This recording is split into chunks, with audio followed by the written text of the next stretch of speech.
오늘 말씀을 선포하도록 하겠습니다. 자, 오늘 말씀 제목은 디도서가 가르치는 몇 가지 이렇게 제목을 달았고요. 디도서 1장을 중심으로 해서 오늘 얻을 수 있는 교훈들을 몇 가지 살펴보려고 합니다. 본문으로 디도서 1장 1절, 2절, 3절 우리 세 구절만 한번 우리가 소리내서 읽고 말씀을 선포하도록 하겠습니다. 디도서 1장 1절부터 3절까지입니다. 찾으셨나요? 같이 소리내서 읽겠습니다. 준비 시작.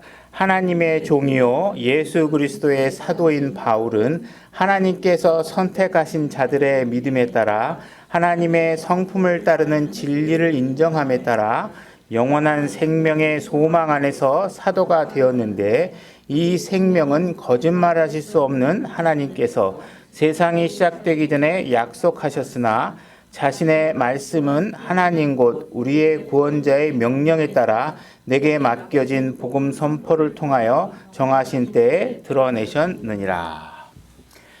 우리가 본문으로 삼았으니까 한번 그 말씀의 의미를 일단 한번 정확하게 한번 좀 이해해보고 또 깊이 있게 다뤄보도록 하겠습니다. 일단 디도서 1장 1절을 제가 읽겠습니다. 하나님의 종이요 예수 그리스도의 사도인 바울은, 이렇게 항상 바울은 자기 자신을 소개할 때 자기 자신이 하나님의 종이라는 신분을 항상 견제 조건으로 가장 먼저 앞에 내세우는 것을 볼 수 있습니다. 그죠? 그가 사도의 행위를 하고 있는 것도 하나님의 종이라는 사실들이 명확하게 전제되지 않으면 그가 하나님의 사도로서의 역할은 주어지지 않는 것이죠. 그죠? 그래서 하나님 앞에 종의 신분으로 이미 자기 자신이 위치가 명확하게 확고하게 돼 있고, 그 사도라는 직분도 하나님께서 이렇게 맡기신 임무를 종의 자세로서 하고 있는 것입니다. 바울은 하나님께서 선택하신 자들의 믿음에 따라 이렇게 되어 있는데요. 자, 요게 오늘 보면 선택하신 자들, 이게 복수가 아니라 사실은 선택하신 자 이렇게 단수로 해야 됩니다. 이게 왜 단수인지는 이따가 다시 한번 다뤄보도록 하겠습니다. 그래서 선택하신 자의 믿음에 따라, 이 선택하신 자가 누구이냐를 우리가 명확하게 규정해야지만 이 말씀이 명확하게 선포되는 것이, 다시 말해서 그가 하나님의 종이 될 수 있었던 것, 그리고 그가 하나님의 종의 종 중에 사도라는 직분을 받을 수 있었던 것은 이 선택하신 자의 믿음 때문에 이루어진 것입니다. 그러니까 이것은 어떤 한 분을 말씀하시는 거예요. 그죠?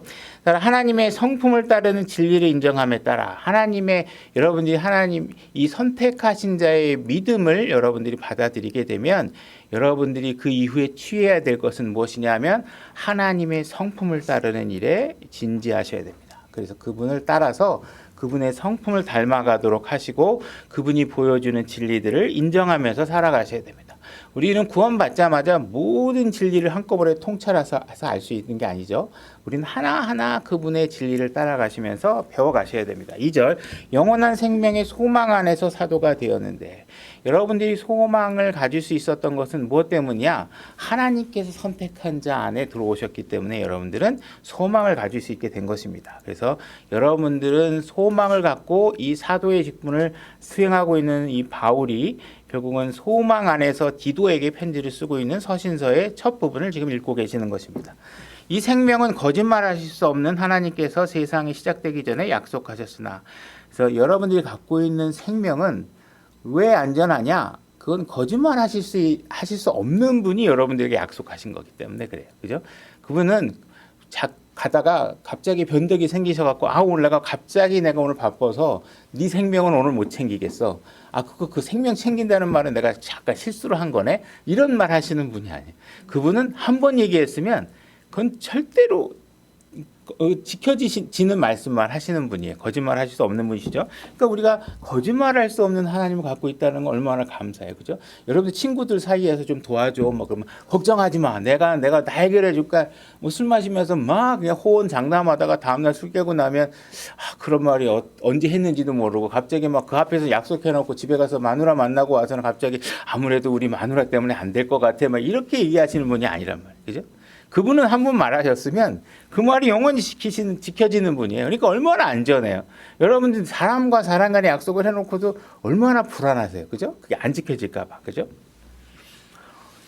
그래서 그분께서 세상이 시작하기 전에 약속하셨으나, 그래서 이것도 우리 예정론에 관한 뉘앙스가 슬슬 풍기지만 절대로 그런 말은 아니다. 이따 또 한번 살펴보고 있고, 3절 자신의 말씀은 하나님 곧 우리 구원자의 명령에 따라 내게 맡겨진 복음 선포를 통하여 정하신 때에 드러내셨다. 자신의 말씀은, 하나님의 말씀이 어느 순간인가 드러나게 됐다. 드러났다는 건 뭐예요? 그전엔 잘 이해할 수 없었는데 그것을 여러분들이 잘 이해할 수 있는 방식으로 하나님께서 드러내 보이셨다는 거예요. 그죠? 그분이 실제로 몸을 입고 이 땅에 또 오시기도 하고 진리들을 선포하시기도 하시고, 그래서 어느 정한 때가 됐더니 구약에 없었던 얘기가 아니에요. 구약에 다 있었던 얘기들인데 그 당시에는 그게 드러나지가 않았어요. 물속에 수면에 잠겨서 웬만해선 보이지가 않았던 것들이 드러났는데, 드러난 방식이 무엇 때문에 어떤 방식으로 드러나요? 경배와 찬양 뭐 이런 게 뭐 묵상, 큐티 이런 게 아니라 뭐예요? 말씀 선포의 방식으로 이루어지고 있다, 이런 말씀을 하고 있는데, 자, 이 내용을 한번 다시 우리가 풀어가면서 얘기를 해보도록 하겠습니다. 자, 1장 1절 하나님의 종이요 이렇게 얘기하고 있습니다. 종이라는 것은 누군가에게 순종하고 나의 삶을, 종이라고 하면 종을 부리는 주인이 있겠죠. 그 주인에게 자신의 모든 삶을 맡기고 그분의 입술의 주장에 따라 자기의 모든 행위와 삶을 맡기는 삶을 종의 자세라고 얘기하는 것이죠. 그죠? 그래서 우리가 하나님 앞에 종이 되었다, 이 사실을 고백하고 있는 건 뭐냐면 내가 주인이 아니다. 그죠? 종이니까 어떻게 해요? 그분이 하라는 대로 다 하겠다. 나는 분명히 그분이 하라는 대로 하는 사람이다. 그러니까 내 삶이 누구에게 다 귀속돼 있어요? 하나님께 귀속돼 있는 거예요. 근데 여러분들은 과연 몇 퍼센트나 하나님께 여러분들의 삶을 귀속시키고 있으신가요? 일주일에 한 번 정도?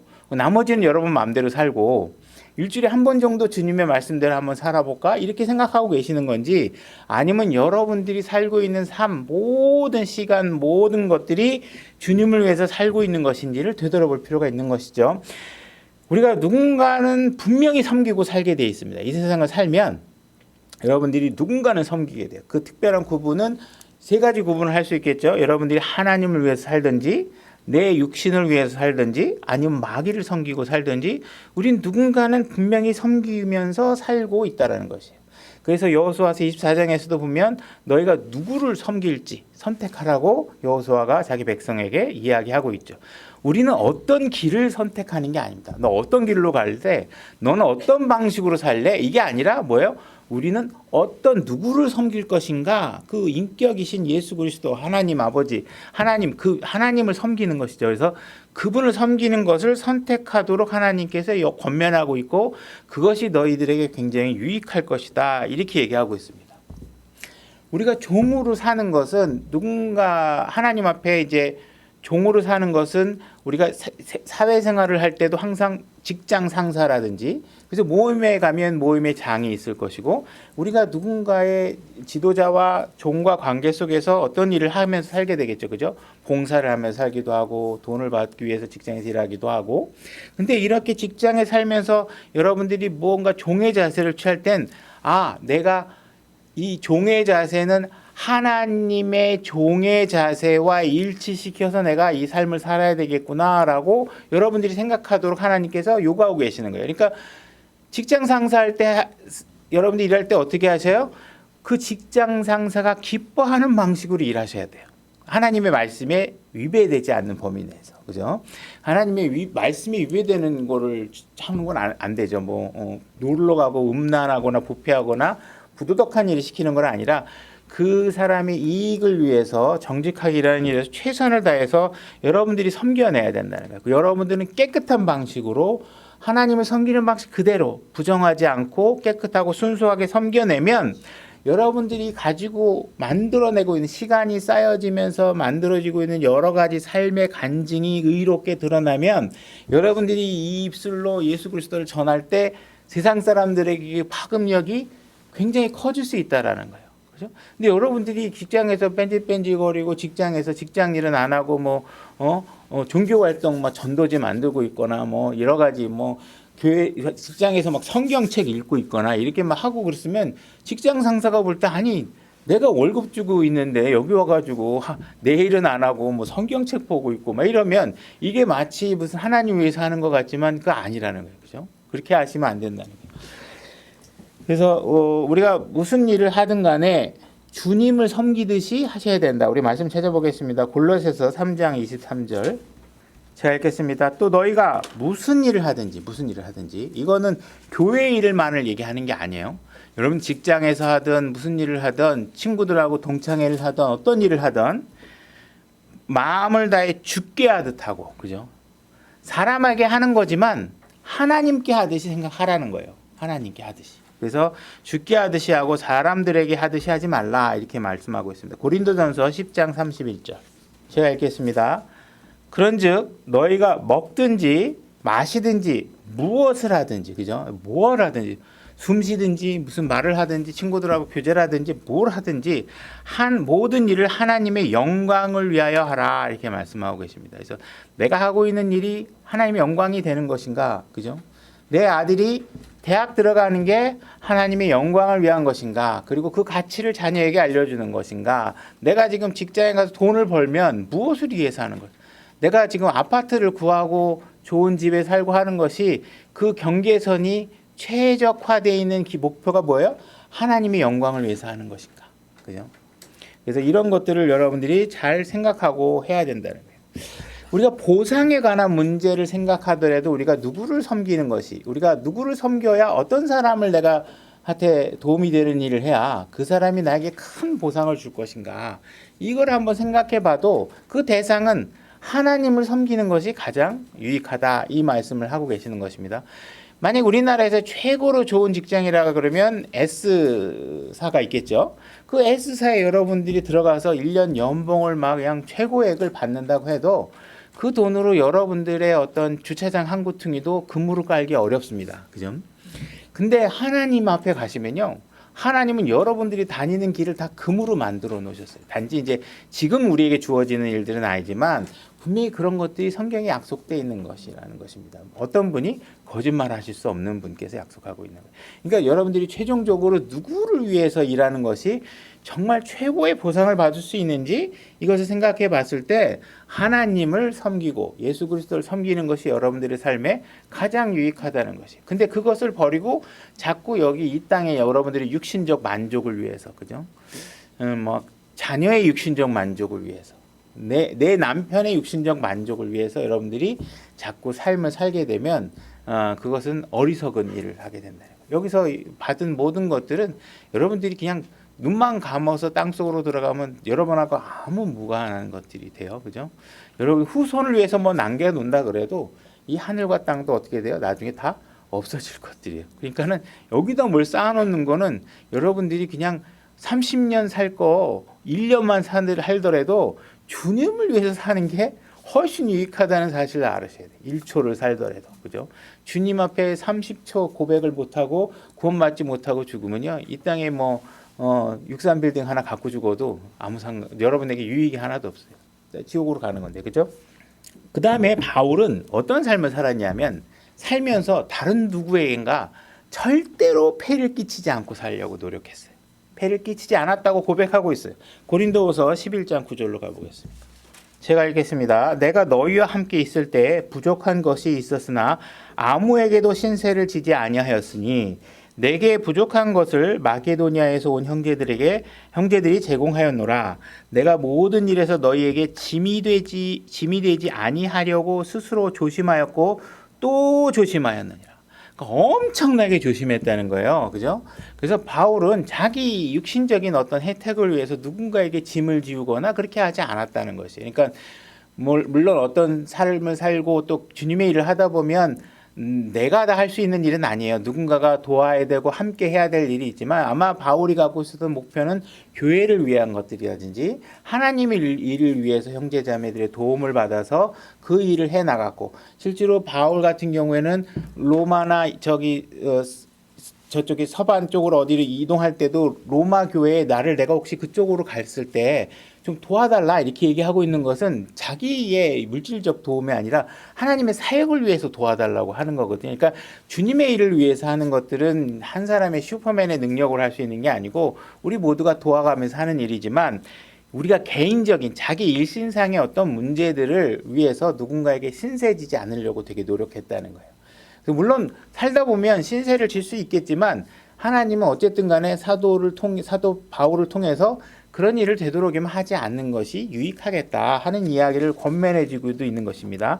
데살로니가전서 2장 9절 형제들아 우리의 수고와 해산의 고통을 너희가 기억하나니 우리가 너희 중에 아무에게도 폐를 끼치지 아니하려 하였으므로 밤낮으로 수고하여 너희에게 하나님의 복음을 선포하였노라.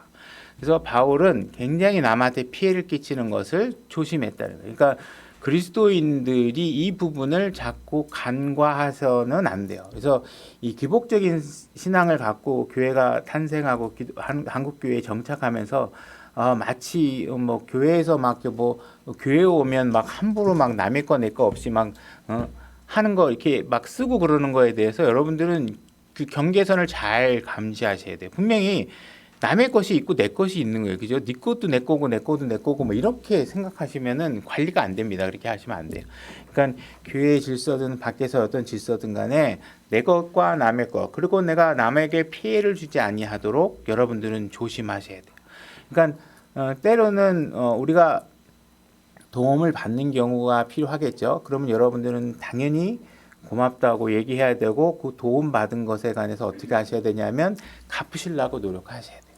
그렇게 갚으시려고 기본적인 생각을 하셔야 되고 그래서 돕는 사람 입장에서는 그걸 기쁨으로 해야 되지만 도움을 받는 사람 입장에서는 그걸 당연하게 생각하시면 안 돼요. 대부분 사람들이 그 막 도와달라고 하면서 깡패처럼 도와달라는 사람들 많아요. 뭐 있는 사람이 말이야 뭐 도와줄 수 있는 거지 말이야 그거 왜 안 도와주는 거냐 그러고 막 그냥 행패 부리는 사람들 있죠. 그거는 그분이 취할 태도가 아니야. 그분은 미안해 하셔야 돼. 그죠? 그러나 도와주는 사람 입장에서는 어떻게 해야 돼요? 그것을 하나님 앞에 합당한 방법으로 지혜로운 방법으로 도울 일인지 아닌지 잘 분별하셔서 술 먹고 막 노는 일에 도와줄 필요는 없잖아요. 그죠? 보니까 돈 줘봐야 술 먹고 마약할 것 같고, 뭐 다른 일 할 것 같고 그러면 그건 도우면 안 되죠. 그죠? 그러나 그런 잘 판별하셔서 돕는 일을 하셔야 돼요. 데살로니가 후서 3장 8절 제가 읽겠습니다. 누구의 빵이든 거저 먹지 아니하였으며, 그죠? 너희 중에 아무에게도 폐를 끼치지 아니하려고 수고와 해산의 고통 속에서 밤낮으로 일하였나니라.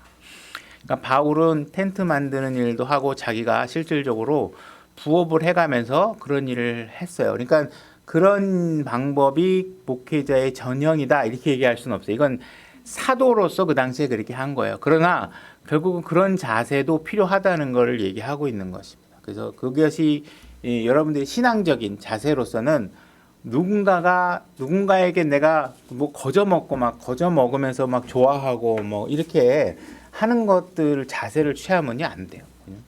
그러니까 목사든 여러분 성도든 특히 우리 교회 목사들이나 이런 사람들이 이게 대접받는 게 익숙해져 가지고 남한테 얻어먹는 거를 그냥 당연시 여기고 하면 사도 바울의 자세를 취하는 게 아닙니다. 그죠?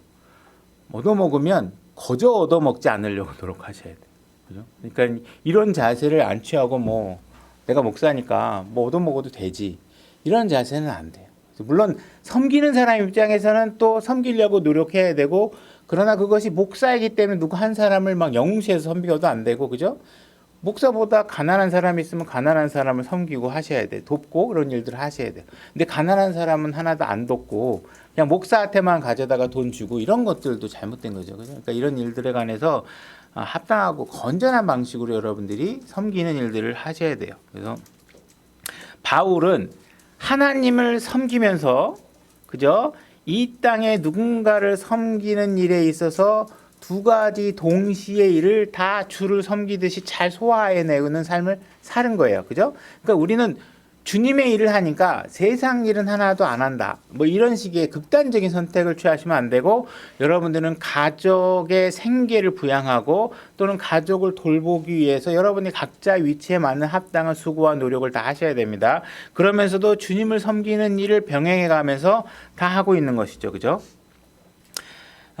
그래서 바울은 두 가지를 충분히 다 세상을 섬기는 일과 하나님을 섬기는 일에 있어서 두 가지를 다 동시에 올바른 간증으로 잘 해내가고 있고 그 일에 대해서 지금 내가 떳떳하다. 내가 누구한테 거저먹은 적이 없다. 이렇게 고백하고 있는 거예요. 그러니까 여러분들도 이런 간증이 여러분들 삶에서 일어날 수 있도록 하셔야 돼요. 그죠? 특히 한국교회 목회자들도 이런 스탠스를 잘 이해하시고 감독 생활을 하셔야 되고 물론 감독으로서 때로는 말씀에 집중하고 설교를 준비하려고 그러면 두 가지 생계일을 다 해가면서 하기는 어렵겠죠. 그래서 그것이 재정적으로 되면 또 그런 페이를 받고 하는 것이 또 합당한 일이기도 하지만 그 두 가지를 균형 있게 잘 이해하시고 자세를 취하셔야 됩니다. 그 다음에 지금 디도서 1장 보게 되면 사도인 바울은 이렇게 하면서 자기 자신을 사도로 얘기하고 있습니다. 사도라는 것은 아주 특수하게 아주 소수의 사람들만이 가질 수 있는 직분이에요. 그리고 그 당시에 초대교회 당시에 교회를 세우기 위해서 감독 체제로 넘어가기 위한 교회 감독, 목사, 집사와 체제로 가기 위한 교두보 역할로서 신약교회가 지켜야 될 건전한 사운드 닥트린을 규정해서 그들에게 전해주고, 그죠? 베드로와 바울 이런 사람들, 요한 이런 사람들이 사도로서 신약교회가 가져야 될 소망과 교리들을 그들에게 전달해주고 그것을 디도나 지금 이런 디도 사람들에게 잘 가르쳐서 그들이 그걸 받아서 사도들이 세워놓은 건전한 교리 위에 교회를 세울 수 있도록 하는 그 교두보 역할을 한 사람이 사도예요.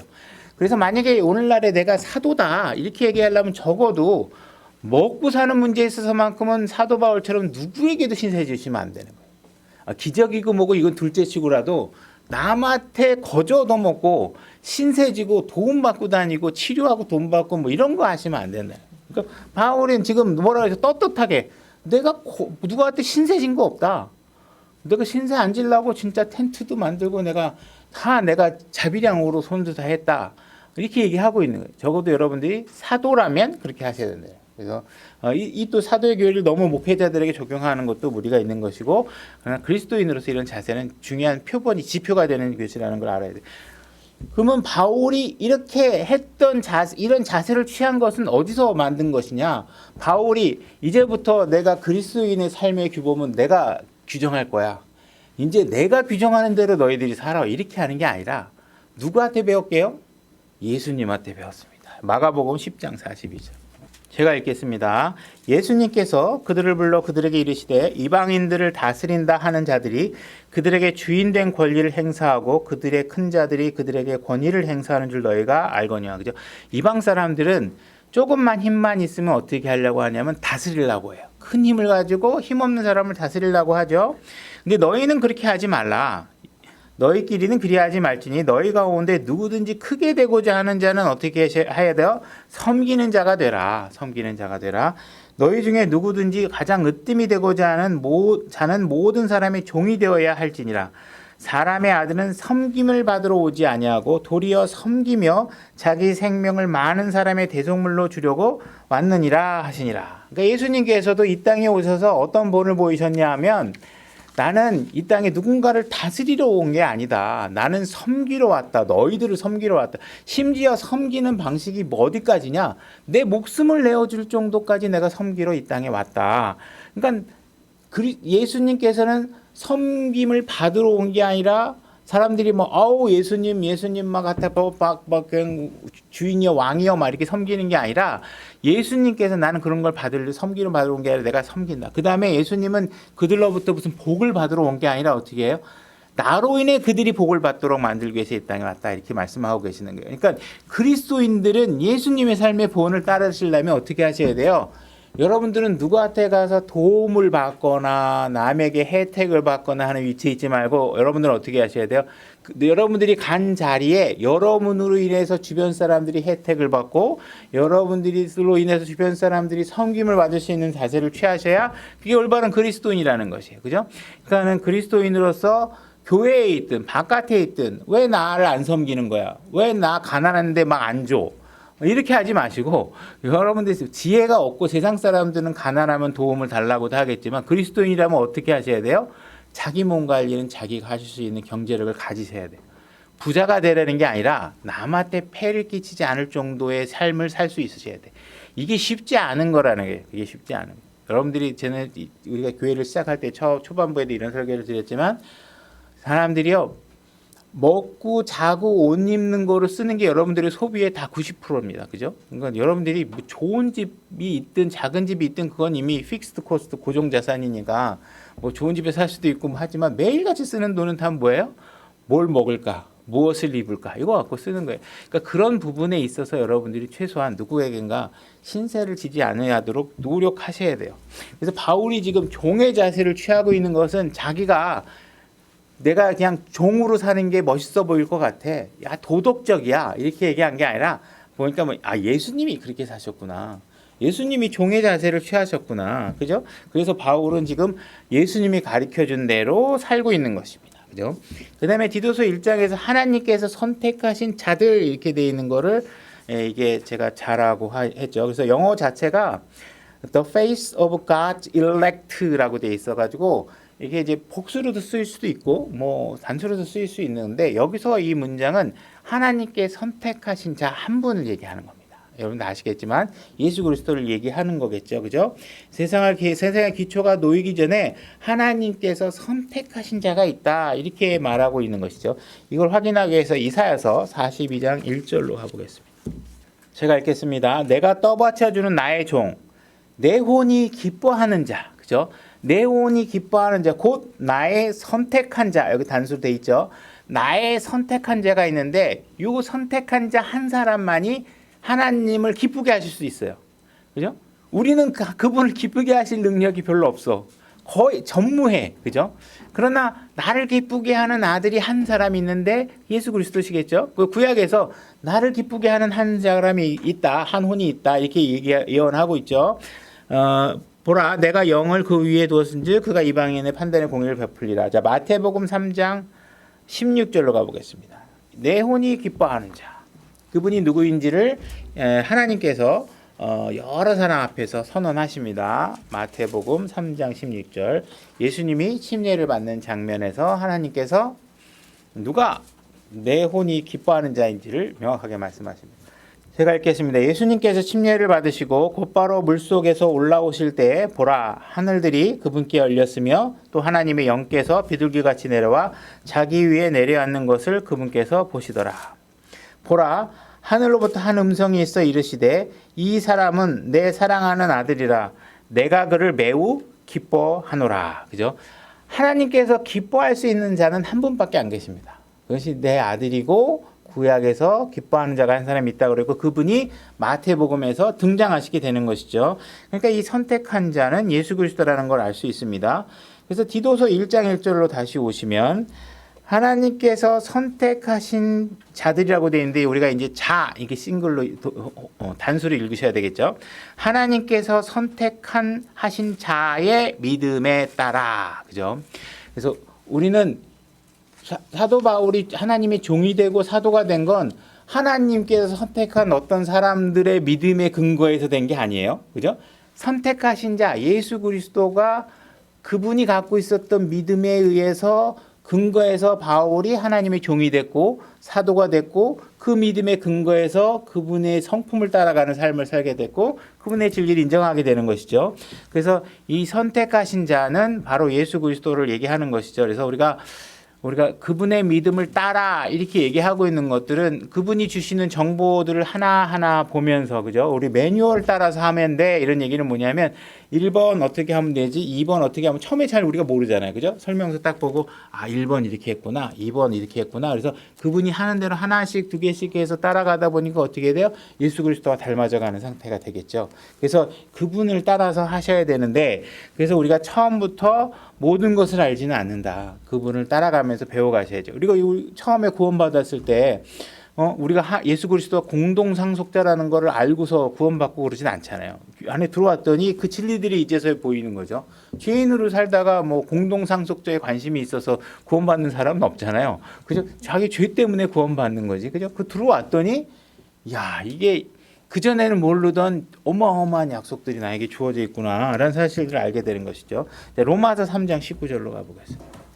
제가 읽겠습니다. 로마서 3장 19절입니다. 이제 우리가 알거니와 율법이 어떤 것들을 말하든지 그것은 율법 아래 있는 자들에게 말하나니 이것은 모든 입을 막아 온 세상이 하나님 앞에서 유죄가 되게 하려 함이라. 그러니까 율법이 있었다는 것은 우리에게 유죄를 드러내기 위해서 하신 것이다. 그러므로 율법의 행위로는 어떤 육체도 그분의 눈앞에서 의롭게 될 수 없나니 율법으로는 죄를 알게 되느니라. 율법이라는 것은 우리에게 자꾸 와봐야 내가 죄인이라는 사실만 명확하게 드러날 뿐 그 율법이 나를 구원해 줄 수 없다라는 거죠. 그러나 이제는 율법 밖에 있는 하나님의 의, 그죠? 율법으로는 안 되니까 이제 율법 밖에 예수 그리스도가 그분의 선하심을 통해서 우리에게 구원을 제시하시게 됩니다. 하나님의 의, 곧 율법과 대언자들의 증언한 의가 드러났느니라. 22절, 그것은 곧 예수 그리스도의 믿음으로 말미암아. 그죠? 율법 밖에 구원의 길을 만든 것은 누구의 믿음 때문이냐면 예수 그리스도의 믿음 때문에 그것이 만들어진 거예요. 왜 그러냐? 예수 그리스도는 우리와 동일한 인간의 몸으로 이 땅에 오셔서 우리와 동일한 육신적인 상태에서 하나님의 약속들을 철저하게 믿음으로 믿고 그분이 이야기하고 명령하신 내용을 하나도 빠짐없이 죽기까지 신실하게 모든 일을 완수함으로 인해서 여러분들에게 구원의 길을 제공해 준 거예요. 그러니까 우리가 구원받는 건 내가 믿음이 좋아서 받는 게 아니라 누가 믿음이 좋았기 때문에 받는 거예요. 예수님의 믿음이 워낙 완벽한 믿음이기 때문에 그분이 믿음의 창시자시고 그래서 그분이 믿음으로 인해서 여러분들에게 구원의 길을 제시하신 거란 말이에요. 그분 안에 있었던 그 믿음을 여러분들이 믿게 된 것이죠. 그죠? 그 예수님께서 자신의 믿음으로 구원의 길을 확실하게 해놓고 그 확실하게 신실하게 이행하신 그 예수 그리스도를 우리가 믿음으로 인해서 우리가 구원의 길이 생기게 된 것이라는 것이에요. 그러니까 우리가 하나님의 종이 되든 사도가 되든 그 모든 것들이 무엇 때문에 가능한 것이냐?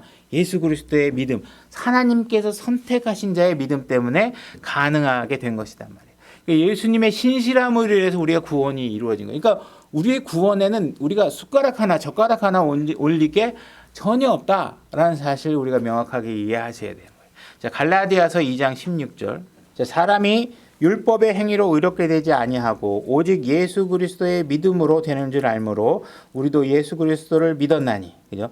예수님의 믿음으로 된 걸 알고 그분을 믿으면 그죠? 왜냐하면 아버지께서 예수님에게 약속해 준 게 있잖아요. 하면 네가 택한 자들을 다 아들로 받아주시겠다고 했으니까 그분 안에 들어가는 걸로 인해서 우리가 구원을 받게 되는 것이에요. 그러니까 우리는 구원은 전적으로 예수님의 믿음으로 인해서 된 것이죠. 이것은 우리가 율법의 행위가 아니라 그리스도의 믿음으로 의롭게 되고자 함이라. 율법의 행위로는 어떤 육체도 의롭게 될 수 없느니라. 명확한 진리죠. 우린 율법으로는 절대로 될 수가 없어요.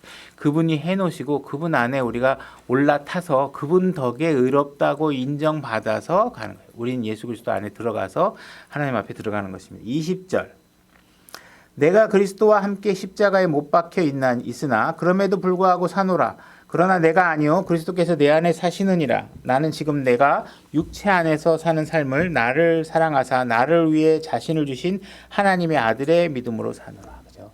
여러분들의 영원한 생명을 위해서 누가 목숨을 내어놓으셨어요? 예수 그리스도 하나님의 아들, 그분이 택한 자, 오직 하나님을 기쁘게 하실 수 있는 유일한 분, 그분이 여러분을 위해서 해놓으신 그분의 믿음으로 인해서 여러분들이 살게 되었다. 자, 갈라디아서 3장 22절 제가 읽겠습니다. 그러나 성경 기록이 모든 것을 죄 아래에 가두어 두었으니 이것은 주께서 믿는 자들에게 예수 그리스도의 믿음으로 말미암는 약속을 주려 하심이라. 자, 예수님께서 만약에 이 땅에 오셔서 그분이 하셔야 할 약속들을 신실하게 지키지 않으셨다면 여러분들에게 영원한 생명은 절대로 주어질 수 없었겠죠. 그죠? 그래서 그분이 워낙 약속을 확실하게 지키시는 분이구나. 그러니까 우리가 그분을 믿으면 그분이 해준 약속 모든 것들은 내 상태와 상관없이 나에게 다 이루어진다는 사실을 하나님께서 얘기하고 있는 거예요. 그 모든 조건이 나와 연동된다면 얼마나 슬프겠어요. 그죠? 우리 그리스도의 심판석에서의 판결은 우리와 관계가 있지만 하나님께서 약속하신 그 누구든지 받을 수 있는 그 영원한 생명과 그죠? 이런 것들은 우리의 상태와 상관없다는 거예요. 그분께서 약속을 하셔서 다 이루어지게 되는 것이죠. 그분의 신실함을 통해서 이루어진 것. 그래서 내가 그 신실한 분을 믿었기 때문에 우리가 구원을 받게 되는 것입니다. 그 다음에 디도서 1장 1절로 다시 오셔서 하나님의 종이여 예수 그리스도의 사도인 바울은 하나님께서 선택하신 자의 믿음에 따라 하나님의 성품을 따르는 진리를 인정함에 따라 하나님의 성품을 따르는 진리를 인정함에 따라 진리를 인정한다 이렇게 얘기하고 있습니다. 지금 디도서 1장에서 무엇을 얘기하고 있냐면 지금 하나님께서 선택하신 자 예수 그리스도의 믿음 그것으로 인해서 우리가 영원한 생명을 얻을 수 있게 해주신 그 진리가 여기 있단 말이에요. 그죠? 그래서 그것을 통해서 우리가 구원을 받았어요. 그죠? 그러면 이 한쪽엔 또 무엇이냐면 여러분들이 그 사실을 잘 이해했다면 우리에게 어떤 책임이 따르느냐? 그분의 진리를 인정해야 하는 책임이 우리에게 따른다는 거예요. 그거를 다 아는데 그분의 진리를 인정하는 삶을 살지 않으면 우리의 책임을 다 하지 않는 거잖아요. 그죠? 그래서 우리는 그분이 이루어 주신 것 그걸 딱 깨달으니까 와 이거는 우리가 해서는 해결할 수 없는 일을 하나님께서 해주셨구나. 이제 그 다음에 우리가 취해야 될 것이 무엇이냐면 그분이 진리구나. 그걸 인정하셔야 된다는 거예요. 그죠? 그래서 그것을 인정하는 삶을 하나씩 둘씩 따라가다 보면 여러분들은 어떤 방향으로 삶이 움직이게 돼요? 하나님의 성품에 가까워지는 모습으로 점점 여러분들이 바뀌어지게 된다는 것이. 그죠? 그러니까 하나님이 무엇을 해놨는지를 정확하게 이해하지 못하면 나머지가 이해가 안 된단 말이에요. 내가 왜 따라야 돼? 목사님이 하라니까 하는 거야? 그게 아니라 그분이 십자가에서 이루어 놓으신 게 어떤 것이라는 것을 그 영원한 생명에 어떤 가치가 있는지를 확실하게 알면 어떻게 돼요? 그 다음부터는 우리가 그거에 합당한 반응을 할 수 있어야 되고 해야 된단 말이에요. 근데 그 합당한 반응이 안 되는 건 왜 그래요? 이게 교회에 나오고 하나님께 구원받았다는 게 그냥 종교놀이로 생각되니까 그냥 오늘 교회 나가줄까? 오늘 교회 안 나가면 목사님이 싫어할 것 같은데 그 교회가 인원도 별로 없는데 내가 나가줄까? 이런 식으로 생각하는 건 왜 그래요? 지금 하나님께서 나를 위해서 해주신 게 뭔지를 모르는 거예요. 여러분들이 교회 나오는 건 뭐 때문에 그래요? 그 진리를 온전하게 가르치고 있는 교회에 여러분들이 찾아서 다니셔야 그 진리의 근거에서 여러분들이 합당한 반응이 나올 수 있도록 유도해줘야 그것이 진리를 가리키는 거고 여러분들이 그 진리에 합당하게 반응하게 되는 것이잖아요.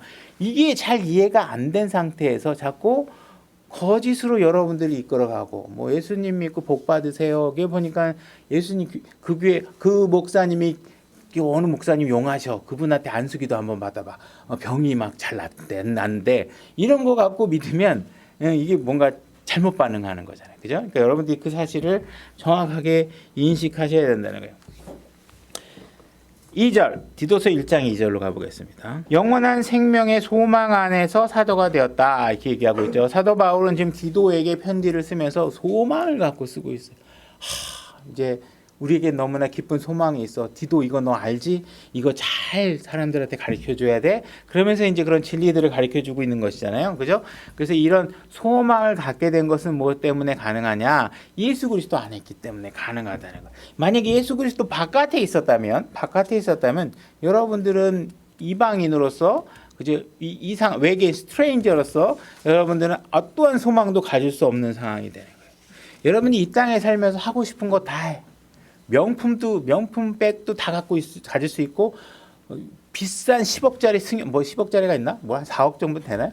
모르겠어요. 한 4억 정도 무슨 차도 갖고 있고 그래서 여러분들이 정말 좋은 차도 타보고 좋은 아파트에도 사보고 살아보고 여러분들이 갖고 싶은 거 다 해보고 대통령도 해보고 다 해봤어요. 근데 여러분들이 그리스도의 밖에 있으면 뭐예요? 죽으면 지옥이야. 그러니까 이 땅에서 갖고 있는 것들은 아무 소망이 없어요. 여러분 아무리 좋은 거 가져도 여러분들이 아무리 엄청나게 돈을 몇백억을 벌어놨어도 구원받지 않으면 그 끝은 뭐예요? 지옥이야. 그죠? 마찬가지 스티브 잡스 이런 사람도 구원 안 받았으면 어마어마한 애플 기업을 이루어 놓고 어떻게 하는 거예요? 지옥 가는 거예요. 근데 우리는 그런 거 아무것도 안 해. 남의 밥상에서 떨어지는 음식만 먹어도 그죠? 내가 구원받았으면 어떻게 돼요? 예수님 품 안에 있어요. 그럼 나중에 가면 어떤 게 유리한 게임이에요? 그 무엇에 소망을 두어야 되는지를 알면 여러분들이 이 세상을 탈출하신 분이잖아요. 그죠? 세상의 끝을 만나신 분이잖아요. 여러분 이 세상으로부터 구원을 받으신 분이잖아요. 그러니까 여러분들의 삶이 어디에 초점을 갖고 있어야 되는지 이런 것들을 아셔야 된다는 것이죠. 자, 2절 보게 되면 거짓말하실 수 없는 하나님 이렇게 말씀하고 있죠. 하나님이 거짓말하실 수 없다. 이게 얼마나 우리에게 안정감을 주고 정말 놀라운 축복인지를 우리가 알아야 된다는 거예요. 근데 사람들은 전부 다 일기예보에서 비가 올 겁니다. 그러면 비가 안 오더라도 여러분들은 우산을 갖고 나가실 거예요. 그죠? 오늘 폭우 80% 엄청난 소나기가 옵니다. 이렇게 얘기하고 나오면 나가서 아이씨 우리 아들 일기예보나 시켜야지 맨날 틀려도 상관도 없고 맨날 이렇게 하고 돌아오는 한이 있더라도 여러분들은 우산을 갖고 나가잖아요. 그죠? 여러분들이 선거할 때마다 무슨 뭐 대통령이 어떤 나라를 만들어주겠습니다. 국회의원이 어떤 나라를 만들어주겠습니다. 여러분들 찍으면서도 안 지켜지니까 알면서도 그래도 찍길 바라면서 하잖아요. 그죠? 근데 하나님의 말씀은 한 번도 거짓으로 입증된 적이 없고 2000년 전, 3000년 전, 3500년 전부터 욥기부터 기록된 이래로 그 기록된 성경에 한 번도 오류가 입증된 적이 없고 오히려 3500년 전에 욥기에 기록된 사항들이 오늘날 막 과학자들이 이거 진짜 옛날에 무슨 말인지 몰랐는데 뭐 바다에도 길이 있어? 진짜야?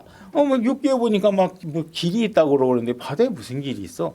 오히려 하나님의 말씀은 정말 달은 스스로 빛을 발하지 않고 햇빛을 반사하는 상황을 우리 현대 과학이 안 지가 얼마 안 되는데 이미 몇천 년 전에 성경에 보니까 달은 스스로 빛을 발하지 않는데 옛날 사람들은 다 달이 빛이 낸다고 생각했는데 그죠? 성경은 다 진리잖아요. 한 번도 틀린 적이 없는데 사람들은 계속 진리를 거부하는 거죠. 우리 부모조차도 거짓말하는 사람이라는 거 우리가 다 알고 있잖아요. 그죠? 근데도 불구하고 우리가 오히려 세상의 말들이나 뉴스나 이런 것들은 막 휘둘리면서 막 그게 진리인 것처럼 감정이입까지 해가면서 누군가 욕하면 나도 같이 욕하고 막 나쁜 놈이라고 얘기하고 나중에 무죄가 드러났다 그래서 우리가 그 사람 찾아가서 사과할 것도 아니고 그죠? 근데 우리는 수많은 실수들을 이렇게 해가면서 감정이입을 하면서도 성경 말씀에는 여러분들이 감정이입이 안 된단 말이에요. 여러분들이 거짓이 없는 곳으로 피난할 수 있는 곳이 있다는 게 얼마나 감사합니까? 그죠? 이 교회는 거짓말을 하지 않는 곳으로 우리가 만들어 놓으면 이 교회에 오는 사람들이 얼마나 마음의 위안을 가지겠어요. 여기서 강대상에서 나오는 말들은 정말 진리만이 선포된다면 얼마나 이곳이 안전하고 여러분들에게 정말 오염 없이 편안한 곳이 될 수 있겠냐는 거예요. 근데 여기서 강대상에서조차도 맨날 뭐 성경이 약속하지 않은 예수님 어떤 분은 사업이 안 됐는데 헌금을 조만큼 해가지고 사업이 안 되다가 어느 날 교회에 와가지고 그냥 헌금을 이따만히 했더니 사업이 엄청나게 잘 됐어요. 막 그래가지고 막 사람들이 막 돈을 막 교회에 갖다 내야 사업이 잘 될 것처럼 막 얘기해주고 그러면 그런 것도 잘 믿고 하는 것 같아요, 그죠? 근데 만약에 이 교회조차도 그런 거짓 약속을 되풀이하게 되면 뭐 하나님 믿어도 아무것도 안 되는 것 같고. 그런 것으로 만들면 안 되잖아요. 그죠? 하나님의 약속이 무엇인지를 정확하게 이해하고 가르쳐야 여러분들이 거짓된 약속에 휘둘리지 않죠. 어디 성경에 여러분들이 건강을 약속해 주고 그죠? 부자가 되게 약속해 주고 그죠? 여러분들이 하는 기도하면 내 죄를 멈추게 해 주신다고요? 그런 게 어디 있어요? 요나한테 가서 물어보세요. 그 하나님이 말릴 수 있었나? 엄청나게 도망다니잖아요. 아무리 말리고 싶어. 여러분들이 여러분의 죄를 멈추고 여러분 스스로 하나님 앞에 순종의 길을 선택하는 것이지 주님 저를 죄를 짓지 않도록 해주실 줄 믿습니다. 그런다고 여러분이 죄를 안 짓는 게 막 그렇게 해서 되면 죄인이 어디 있겠어요. 그죠? 하나님 알아서 탁탁탁탁 하면 그러니까 성경이 약속해주고 있는 것이 무엇인가? 왜 우리에게 보상을 주고자 하시는가? 그게 여러분의 몫이기 때문에 자꾸 보상을 갖고 얘기하는 거예요. 그죠? 디도서 이거 넘어가고 시간상 디도서 1장 2절 영원한 생명의 소망 안에서 사도가 되었는데 이 생명은 거짓말하실 수 없는 하나님께서 세상이 시작되기 전에 약속하셨으나 이렇게 얘기하고 있습니다. 자 이제 이 말씀을 보면 이제 사람들이 창세전에 하나님께서 선택한 어떤 소수의 그룹이 있다는 것이 아닌가 이렇게 뉘앙스를 이해할 수 있겠지만 성경은 그렇게 말하고 있잖아요. 이 말씀 우리가 잘 이해해 보면 영원한 생명의 소망 안에 사도가 되었는데 이 생명은 거짓말할 수 없는 하나님께서 세상이 시작되기 전에 약속하셨으나 이 문장에서 하나님께서 세상이 시작되기 전에 약속한 게 무엇인가를 찾아내셔야 돼요. 이게 세상이 시작되기 전에 약속하신 것이 누군가의 소수를 선택하겠다고 약속한 게 아니라 뭘 얘기하고 있는 거예요? 누구든지 그리스도 안에 들어오면 영원한 생명을 얻을 수 있다는 사실을 약속한 거예요. 그러니까 이 말씀에서 약속하고 있는 것은 영원한 생명을 약속하고 있는 것이지 누군가를 선택하겠다고 약속한 것이 아니라는 것이죠. 그죠? 특정 누군가를 선택하고 있는 게 아니에요. 하나님께서 누구든지 예수 그리스도를 시인하고 믿고 그리스도 안에 들어오면 그 사람이 어떻게 되는 거예요? 영원한 생명을 소망 안에서 살 수 있게 됐다. 이 얘기를 하고 있는 것이. 이것이 세상이 시작되기 전에 하나님께서 약속하신 내용이라는 거예요. 그러니까 이 약속의 근거가 무엇인지를 잘 모르고 목적을 정해놓고 마치 예정론인 것처럼 이야기하시면 안 된다. 자, 3절. 자신의 말씀은 하나님 곧 우리의 구원자의 명령에 따라 내게 맡겨진 복음 선포를 통하여 정하신 때에 드러내셨다. 자, 그분이 자신의 말씀을 드러내셨다. 이 말씀은 우리가 잘 이해할 수 있는 방법으로 우리에게 다 모든 것들을 보여주셨다는 얘기를 하랬죠. 그죠? 왜 잘 드러냈다고 얘기하느냐? 이 내용이 구약에 없었던 게 아니라는 거예요. 그죠? 바울도 구약 성경을 들이밀면서 이분이 예수 그리스도라는 걸 설명해 줬잖아요. 그러니까 이미 구약의 예수 그리스도가 어떤 일을 하실지가 이미 다 돼 있었어. 근데 그거는 그 당시에는 드러나지가 않았던 거예요. 예수님께서 이 땅에 오시고 성령님께서 우리 이 땅에 오셔서 그 지혜를 드러내기 전까지는 알 수 없었다는 것이죠. 그래서 그것이 알게 드러내셨는데 그 드러난 진리들이 전파되는 방식은 어떤 방식이냐? 말씀 선포를 통해서 하고 계시는 것이다. 그죠? 찬양과 경배, 눈물찍, 콧물찍, 아이고 예수님이 나의 사랑이신가 봐. 막 감정에 휩싸여가지고 은혜 받았어. 그게 막 슬픈 거야. 뭐 감정이 따뜻해지고 막 감정에 휩싸인다고 그래서 되고 안 되고 하는 게 아니죠. 그죠? 신앙의 믿음은 감정이 아닙니다. 팩트예요. 약속, 문서화되어 있는 약속은 그대로 이행되는 거예요. 여러분들이 기분 좋다고, 기분 슬프다고, 우울하다고 해서 뭐 그 면책이 되거나 뭐 어떤 상황에 플러스 마이너스 가감되지 않는다는 거예요. 고린도전서 1장 18절. 제가 읽겠습니다. 십자가를 선포함이 멸망하는 자들에게는 어리석은 것이로되 구원받은 우리에게는 하나님의 권능이냐. 하나님의 말씀을 선포하는 이 방식 자체가 세상 사람들에게는 어떻게 느껴지냐면 어리석게 느껴질 수밖에 없다는 거예요. 그렇죠? 근데 오늘날 사람들은 복음 선포를 어떻게 하고 싶어 하냐면 세상 사람들이 보기에 우와 멋있는데 멋진데 우와 마이크 봐. 막 소리가 막 웅웅거리고 막 창당을 울리면 막 피아노 소리, 막 반주 소리가 너무 멋있고 그래서 막 우리 교회 와서 막 그 음향 소리 속에 모든 그런 멋진 효과 속에서 복음을 들으면 멋있어질 것 같아. 그리고 어떤 사람은 내가 복음을 잘 전하는 방법을 개발했대. 그래서 내가 그냥 성경을 요약해가지고 이렇게 하면 그죠? 그래서 옛날엔 그 사형리 방식 뭐 이런 것들이 있잖아요. 그죠? 뭔가 이렇게 그림 그려가지고 막 뭔가 우리가 인간의 지혜로 무언가를 잘하면 복음이 더 잘 전달될 것 같이 생각을 하는 사람들이 있다라는 거예요. 그러나 하나님께서 뭘 얘기하고 계시냐? 제발 복음에 너희의 지혜를 집어넣지 말라는 거예요. 그죠? 오직 십자가 그 사건을 전하면 그 알토란 같은 진리 하나가 나중에 일을 하게 될 텐데 거기다가 그냥 자기가 여기다 막 바다도 칠하고 뭐도 칠하고 멋있게 칠해가지고 양념 딱 해고 하니까 십자가는 안 보이고 바다만만 느껴지고 십자가 안 느껴지면 그냥 안 되잖아요. 그러니까 과거에 예수 그리스도가 복음을 선포하는데 뭐 마이크가 있었겠어요, 확성기가 있었겠어요, 뭐가 있었겠어요. 그런데도 그들은 하나님의 막 하루가 다르게 교회가 늘어나고 그죠? 그들이 친실하게 어떻게 생각한 거예요? 어리석지만 왜? 맞아 죽어가면서 전하는 거야, 아마. 넥타이 막 매고서 막 그냥 경호원 데리고 다니면서 복음 전하는 게 아니라 맞아 죽어가면서 전하는 거예요. 근데 그 일이 어떤 일이 벌어져요? 교회가 막 늘어나는 일이 벌어진 거예요. 왜? 내가 본 걸 전하고, 내가 확인한 걸 전하고, 내가 증인으로서의 역할을 하고 이거 거짓말할 수 없는 분의 모든 역사를 내 몸으로 체험하고 내가 그 사실이 정말 진리임을 내가 깨닫고 있으니까 전하지 않을 수가 없었던 것이죠. 그럼 그 열정과 하나님의 말씀을 그리스도로 해야 되는데 복음에다 자꾸 오염을 시켜가지고 우리 교회 나오면 장례식 때도 되게 좋아. 교회 나오면은 되게 막 결혼식 때도 좋아. 부주금 많이 들어와. 그런 분들 있잖아요. 뭐 자식도 결혼할 때쯤 되면 막 학원 등록하러 다니는 사람들도 있고 막 그래. 난 뭐 갑자기 등록했는데 나중에 한 달도 안 됐는데 나한테 청첩장을 주고 막 그러고 그래서 이게 그러고 나서 결혼 끝나니까 안 나와. 그죠? 사람들이 이렇게 전부 다 이해관계를 살잖아요. 그러니까 복음도 막 사람들이 막 오염이 돼 있는 거야. 도대체 뭐 자기가 뭐 멋있는 방법으로 전하면 잘 될 거라고 생각하는 것이지. 하나님은 우리에게 원하고 있는 건 뭐예요? 복음에 사람의 지혜가 드러나게 하지 말라는 거예요. 내가 다 해놨는데 그거 그대로 전하라는 거예요. 그죠? 근데 왜 자꾸 거기다가 오염된 말씀을 자꾸 넣어서 뭐 예수 믿으면 복 받아요. 예수 부르면 안 되던 일도 해결돼요. 뭐 막 이런 식으로 뭐 수리수리 마수리 가르쳐 주고 막 이렇게 한단 말이에요. 그죠? 뭐 목사님들 보면 막 뭐 안 되면 집에 자꾸 우환이 걸리면 대문에다 두 손을 탁 대고 큰 소리로 기도를 해보래. 그 저게 되나?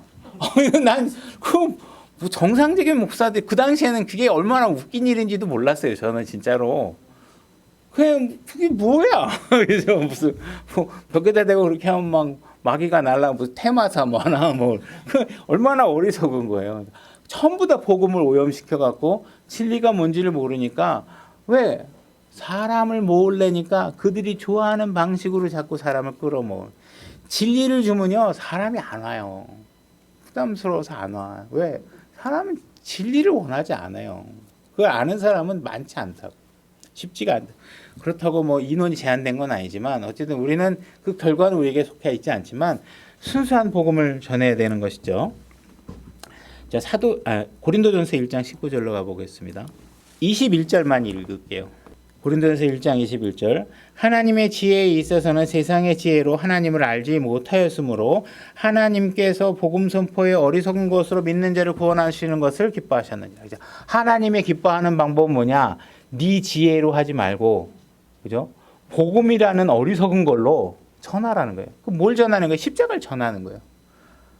말이 안 되는 것 같고 예수님이 당신을 위해서 죽었습니다.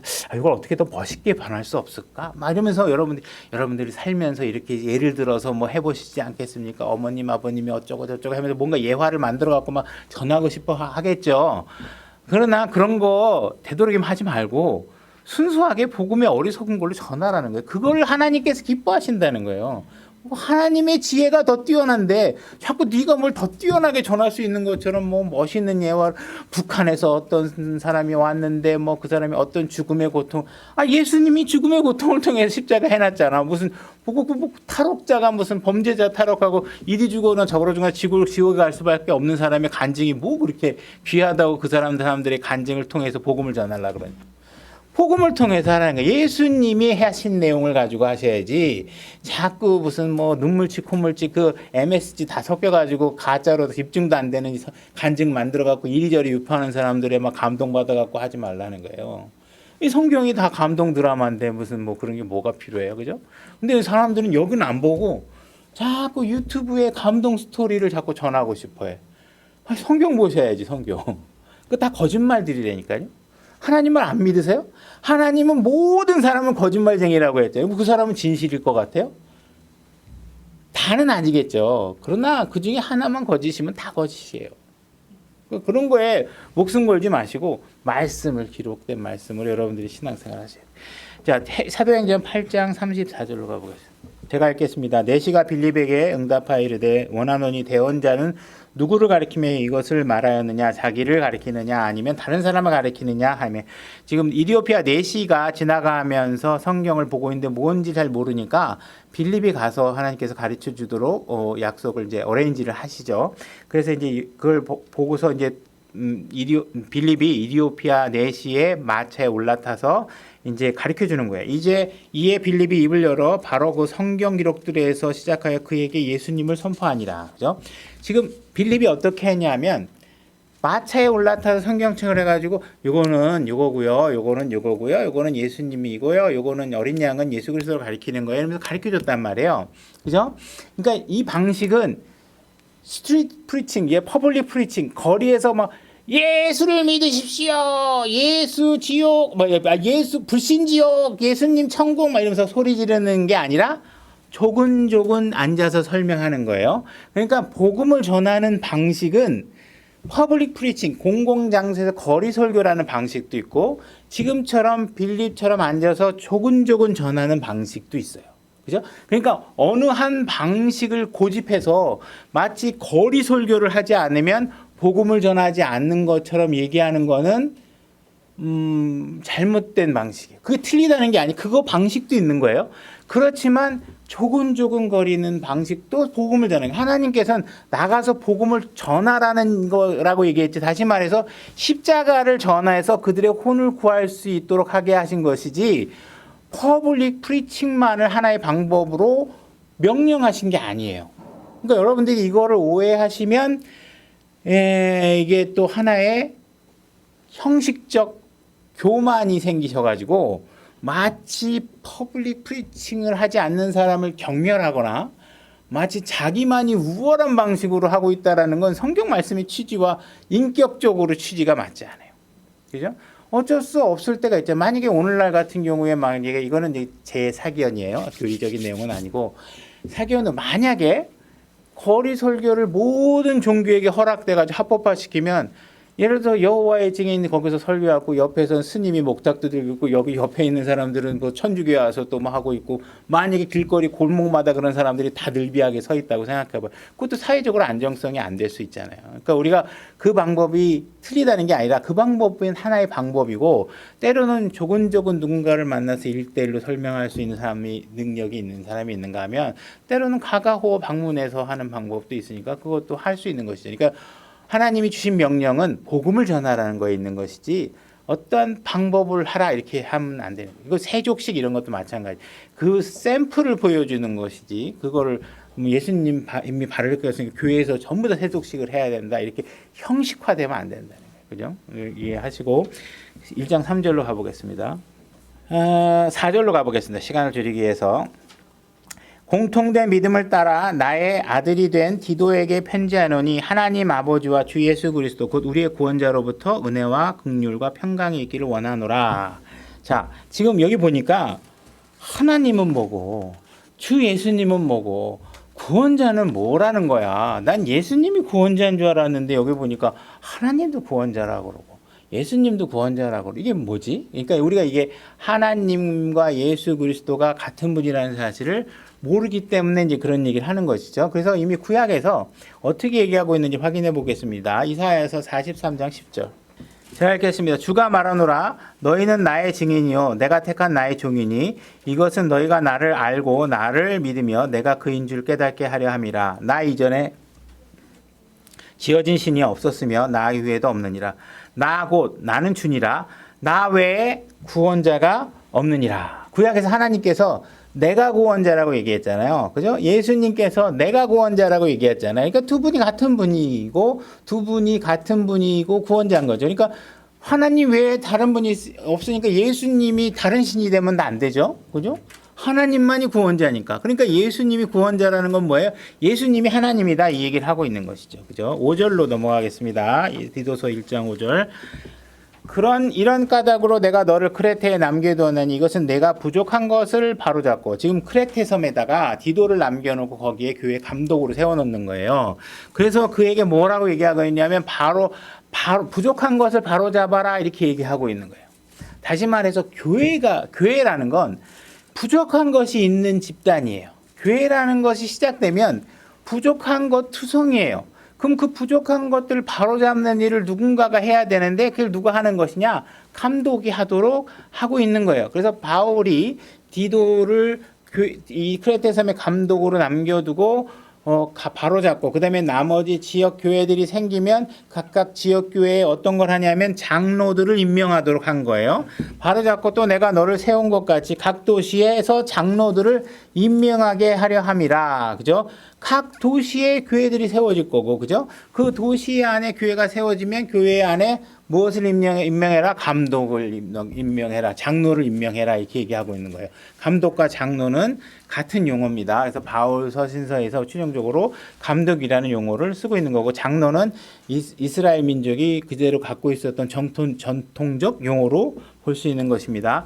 함이라. 6절 어떤 사람이 그래서 이제 감독이라는 장로를 세워야 되는데 이 장로들을 세우는 것은 어떤 사람이 해야 되느냐? 어떤 사람이 책망받을 것이 없고 한 아내의 남편이어야 돼요. 그죠? 그러니까 결혼 안 한 사람이 장로가 되면 안 돼요. 결혼해야 돼요. 그죠? 그러니까 뭐 총각 목사들 여기 막 만약에 여기 있어가지고 장가도 안 간 사람이 교회 자매들에게 막 누구를 내 배필로 삼을까 막 이러고 있으면 교회가 안 돼요. 부정한 음행이 숨타게 돼 있어요. 그죠? 그러니까 결혼한 사람이 해야 돼요. 한 아내의 남편이며 방탕하거나 제멋대로 한다는 비난을 받지 아니하는 신실한 자녀를 두었으면 임명하라 이렇게 얘기하고 있어요. 그래서 가정이 온전해야 돼요. 결혼 생활이 온전해야 돼요. 그러니까 감독, 장로의 자격에서 가장 중요한 것은 무엇이냐면 결혼 생활이 합당해야 돼요. 그것이 제대로 잘 안 된 사람은 결혼 생활이 신성하게 거룩하게 이루어지지 않은 사람에게는 절대로 장로, 감독 이런 걸 맡기면 안 된다. 교회 리더를 맡기면 안 된다. 그죠? 그러면 그런 생활을 못하고 있는 사람은 복음 전하지 말라는 것이냐? 그건 아니래요. 복음 전하는 건 하면 돼요. 근데 교회 리더가 되면 안 된다. 왜? 교회에서 가르치고 다음 세대를 길러내야 되는데 목사가 그런 부분에 관해서 거룩하고 신성한 결혼 생활을 하고 있지 않은 사람이 가르치면 다음 세대에 그 영향이 간단 말이에요. 그 사람 보고자라는 게 있는데, 우리 목사님 보니까 우리 이혼해가지고 뭐 그냥 쉽게 그냥 이혼했대. 우리 목사님이 이번에 그래가지고 두 번째로 20살 아래짜리 여자하고 결혼했대. 그리고 보잖아요, 다. 그럼 뭐 그냥 살다가 이혼하면 더 좋겠네. 뭐 그럴 거 아니에요, 그죠? 연예인들 봐요. 뭐 수많은 재력가들은 다 뭐예요? 99년도에 결혼해갖고 사진 딱 찍다가 10년, 20년 지나면 이제 버리고 또 새로운 예쁜 여자를 데리고 사진 찍어서 새로 결혼했다고 하고 이게 다 부패한 타락, 하나님을 거부하면 일어나는 일들이 뭐예요? 다 음행과 관련된 일들이에요. 그런 일들을 하면 안 되죠. 다음 세대에 그런 걸 물어주면 안 된다.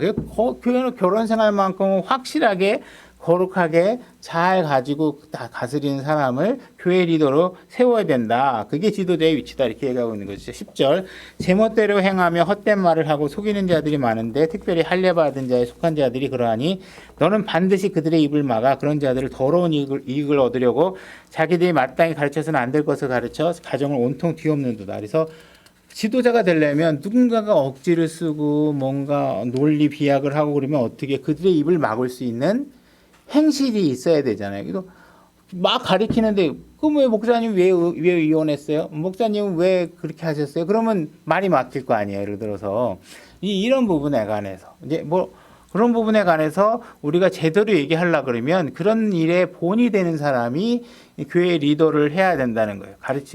흠이 없는 사람이 해야 된다는 거예요.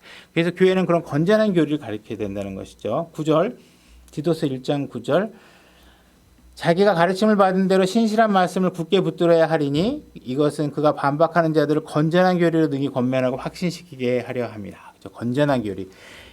신약교회 교회 생활은 항상 이 건전한 교리에 근거해서 하는 거예요. 그래서 교회 건전한 교리를 하셔야 되고 2장 1절로 가보겠습니다. 그래서 고직 너는 디도에게 얘기하는 건전한 교리에 합당한 것을 말하며 2장 3절 연로한 여자들에게는 어떻게 해야 되냐면 뒤에 선한 것들을 가르치는 자가 되게 하라. 그죠?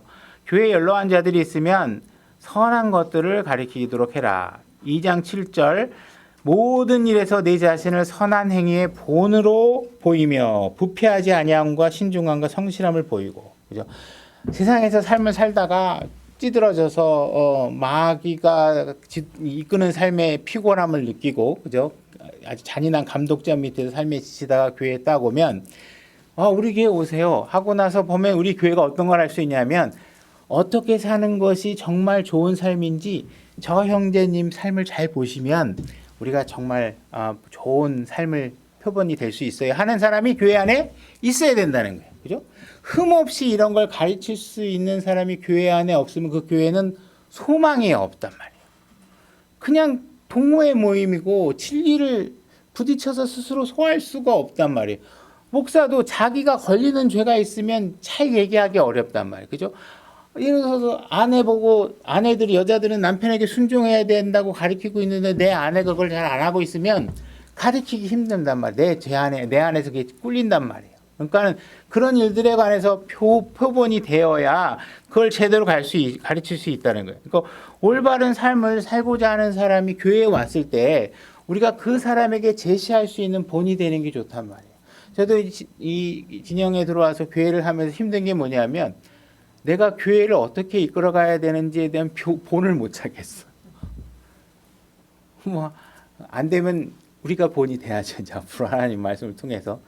지금 그런 것들을 제가 본을 찾기가 어렵단 말이에요. 그러니까 본이 되는 거, 하나님께서는 본이 될 수 있도록 너희 교회의 모든 사람들이 그런 일에 준비되도록 가르치라는 거예요. 감독을 통해서 지시해서 모든 성도들이 그런 일들에 준비돼야 된다는 거예요.